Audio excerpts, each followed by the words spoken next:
하나님께 주는 말씀 열왕기하 8장 7절부터 15절입니다.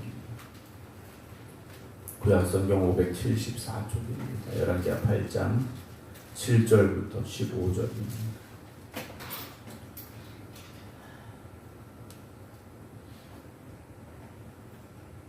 엘리사가 다메섹에 갔을 때 아람 왕 베나다시 병들었더니 왕에게 들리기를 이르되 하나님의 사람이 여기 이르렀나이다 하니 왕이 하사엘에게 이르되 너는 손에 예물을 가지고 가서 하나님의 사람을 맞이하고 내가 이 병에서 살아나겠는지 그를 통하여 여호와께 물으라. 하사엘이 그를 맞이하러 갈새 다메섹에 모든 좋은 물품으로 예물을 삼아 가지고 낙타 40마리에 싣고 나아가서 그의 앞에 서서 이르되 당신의 아들 아람 왕 베나다시 나를 당신에게 보내 이르되 나의 이 병이 낫겠나이까 하더이다 하니 엘리사가 이르되 너는 가서 그에게 말하기를 왕이 반드시 나으리라 하라. 그러나 여호와께서 그가 반드시 죽으리라고 내게 알게 하셨느니라 하고 하나님의 사람이 그가 부끄러워하기까지 그의 얼굴을 쏘아보다가 우니 하사엘이 이르되 내 주여 어찌하여 우시나이까 하는지라. 대답하되 네가 이스라엘 자손에게 행할 모든 악을 내가 알미라. 네가 그들의 성에 불을 지르며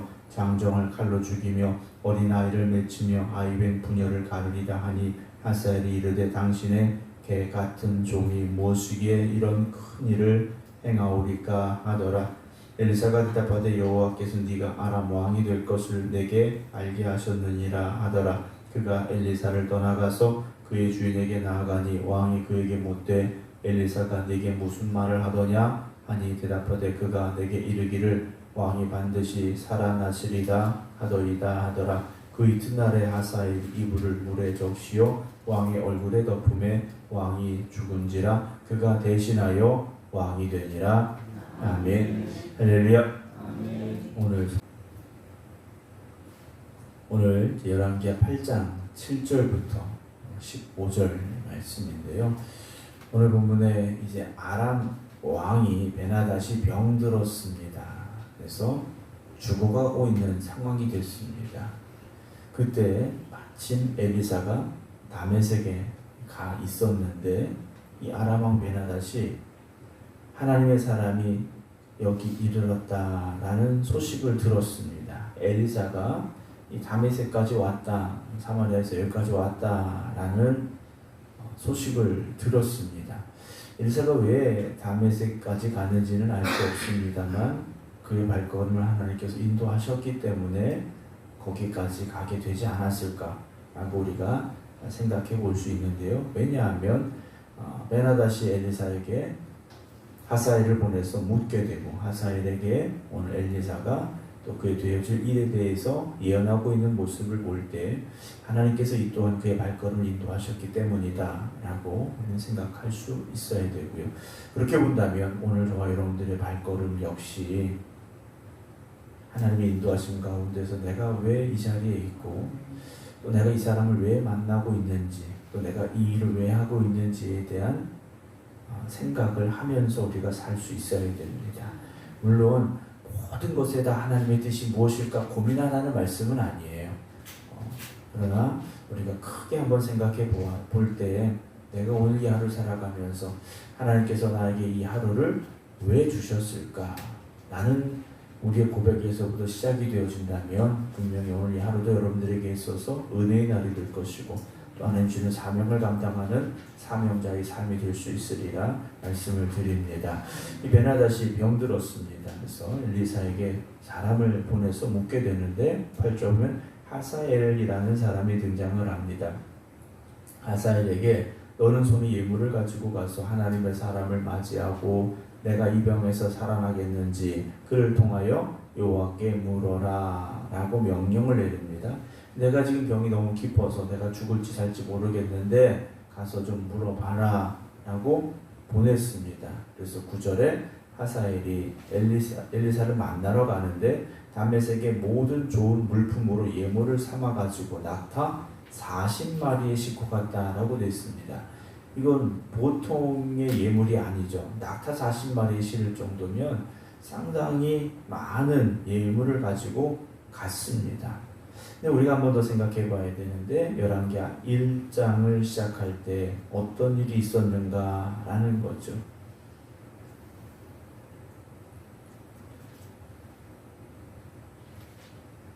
열왕기하 1장을 시작할 때 이스라엘의 왕이 어떤 사람이 있었습니다.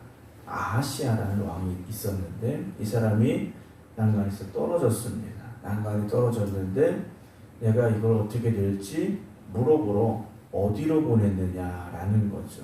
어디로 보냈느냐? 에그론의 바알세부에게 물었습니다.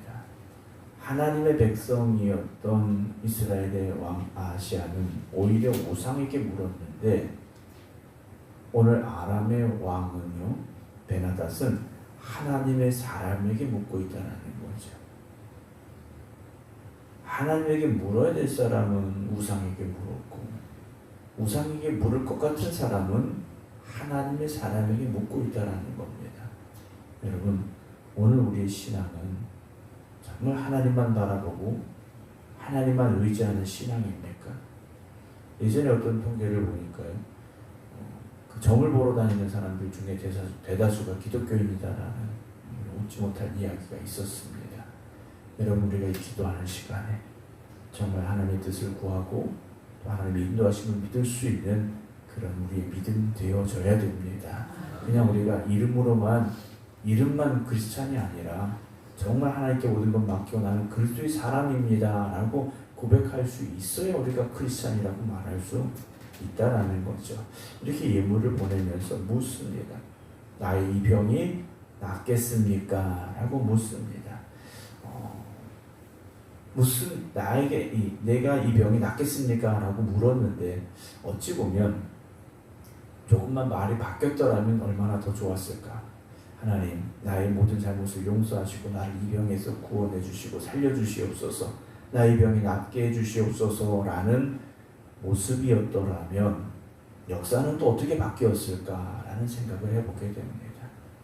오늘 우리의 기도가 단지 내일 일이 어떻게 될 것인가를 묻는 기도가 아니라 하나님의 뜻이 온전히 이루어지기를 구하는 기도가 되어지시고 내가 하나님의 뜻에 쓰임받는 하나님의 일꾼이 되기를 원합니다. 결단하는 기도가 될 수 있길 주의 이름으로 축원합니다. 10절에 엘리사가 말하죠. 너는 가서 그에게 말하기를 왕이 반드시 나으리라 하라. 그러나 여호와께서가 반드시 죽으리라고 내게 알게 하셨다라고 엘리사가 말합니다. 반드시 나으리라. 그러나 또 반드시 죽으리라. 참 이상한 말, 알쏭달쏭한 말을 엘리사가 했습니다.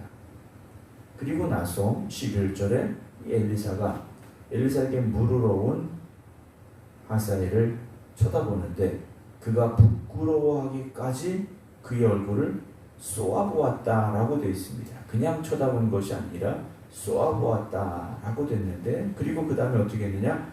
울었다라고 되어 있습니다. 엘리사가 자신을 찾아온 하사엘을 가만히 쳐다보다가 쏘아보다가 결국은 울었다라고 되어 있는데 하사엘이 이게 너무 이상한 겁니다. 그래서 12절에 내 주여 어찌하여 우십니까? 그랬더니 엘리사가 이렇게 대답을 합니다. 네가 이스라엘 자손에게 행할 모든 악을 내가 알미라. 네가 그들의 성에 불을 지르며 장정을 칼로 죽이며 어린아이를 맺히며 아이벤 부녀를 가르리라. 그가 이제 왕이 돼서 이스라엘 백성들을 고통스럽게 만들 사람이 될 것이다 라고 엘리사가 하사엘에게 말합니다. 그러면 차라리 그럴 거면 하나님 하사엘을 없애주시면 어떨까? 그런데 하나님께서는 왜 하사엘에게 이런 일을 엘리사를 통해 말씀하게 하시느냐? 앞으로 하사엘이 이스라엘을 채찍질하는 하나님의 회초리가 될 것이기 때문에 엘리사에게 보여주고 계시다라는 거죠.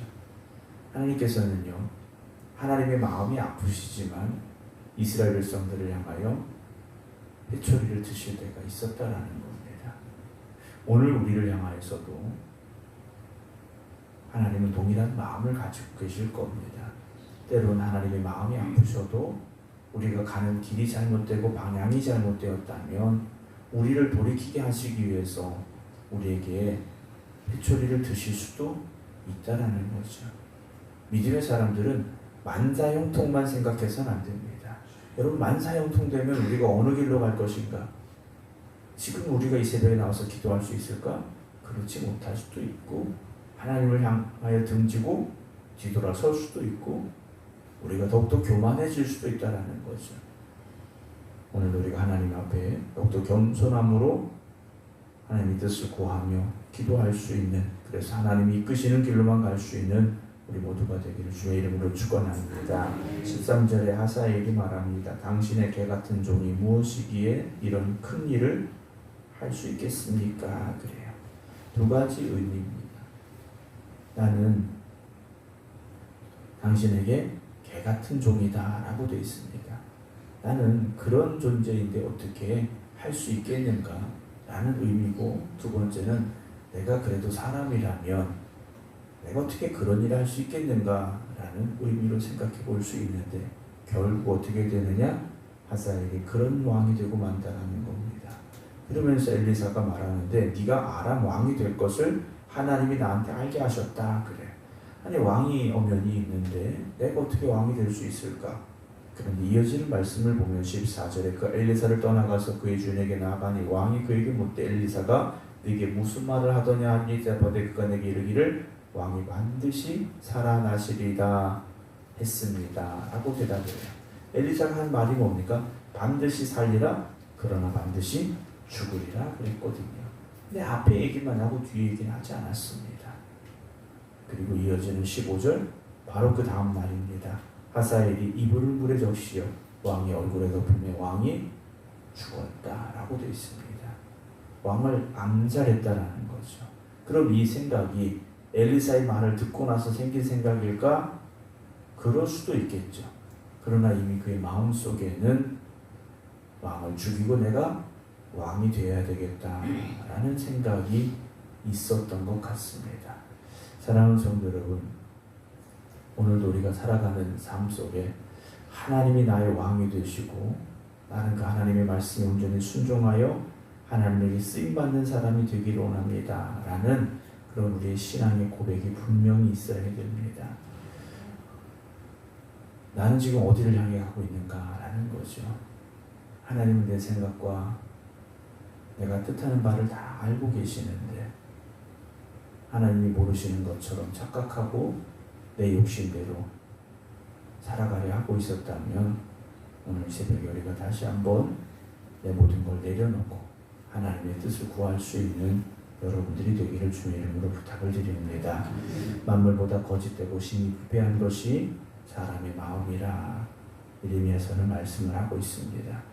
끊임없이 우리는 우리 마음을 살펴볼 수 있어야 되고, 내가 정말 교만한 길로 가고 있는 것은 아닌지, 나만 생각하며 살고 있는 것은 아닌지 한번 좀 뒤돌아보면서 하나님의 뜻을 구하고 하나님의 뜻을 이루어가는 일에 온전히 쓰임받을 수 있는 저와 여러분들이 되어지기를 주님의 이름으로 축원합니다. 기도하겠습니다.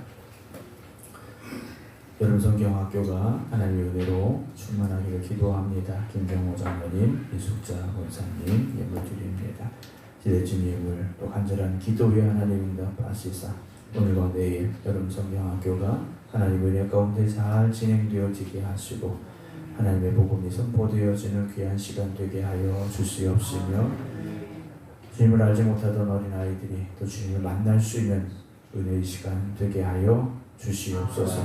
시작할 때부터 마칠 때까지 아무런 사고 없게 하시고 은혜 가운데 잘 맞춰줄 수 있도록 하나님 또한 축복하여 주시옵소서. 오늘도 하나님의 말씀을 함께 듣고 나눕니다. 우리의 마음속에 하나님의 말씀의 씨앗이 온전히 심겨지게 하시고 정말 하나님이 기뻐하시는 길이 어디에 있는지 늘 돌아볼 수 있는 저희들 되게 하여 주시옵시며, 우리를 이끌어 가실 때 순종함으로 하나님의 인도하심을 따라갈 수 있는 저희들 되게 하여 주시옵소서.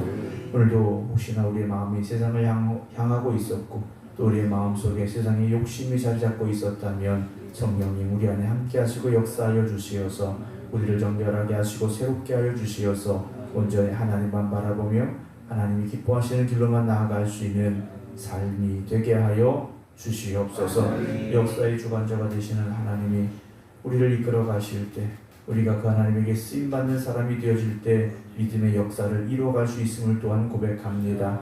오늘도 내 생각은 내려놓게 하시고 하나님의 뜻을 먼저 구하고 그 뜻에 순종하며 살아갈 수 있는 저희들 되게 하여 주시옵소서. 이제는 우리 주 예수 그리스도의 은혜와 아버지 하나님의 극진하신 사랑하심과 성령님의 감동 감화 역사하심이 오늘도 하나님의 뜻을 구하며 기도드리는 모든 성도들 위해 이제부터 영원토록 함께 하시기를 간절히 축원하옵나이다.